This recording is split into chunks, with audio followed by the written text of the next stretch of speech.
देवेंद्र फडणवीसांनी जाहीर करावा की हे त्यांना पटते का, हा भ्रष्टाचार त्यांना पटतोय काय. पटत असेल तर मग बघू, महाराष्ट्रातली जनता आहे आणि तुम्ही आहात, तुम्ही म्हणजे ते भ्रष्टाचारी. पण नसेल तर देवेंद्र फडणवीसांनी सांगायला पाहिजे की मला काढायचं हो, पण झालं असं की सहनही होत नाही आणि सांगता येत नाही. अशी परिस्थिती झाली, दबाव आहे माझ्यावरती. अरे द्या जुगारून दबाव. नाहीतरी तुम्ही मतांची चोरी केली त्याच्या विरुद्ध तिकडे दिल्लीमध्ये निवडणूक आयोगाच्या विरुद्ध मोर्चा निघतोच आहे.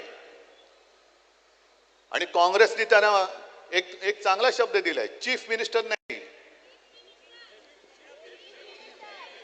काँग्रेसने म्हटले थीफ मिनिस्टर, चोरांचा सरदार आहे.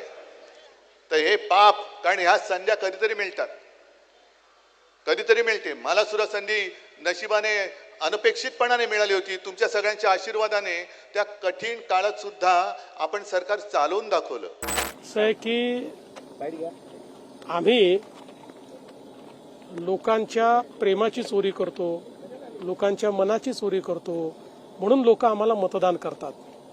आणि त्यांनी जनादेशाची चोरी केली होती, ते जनादेश चोर आहेत आणि म्हणून लोकांनी त्यांना घरी बसवलं.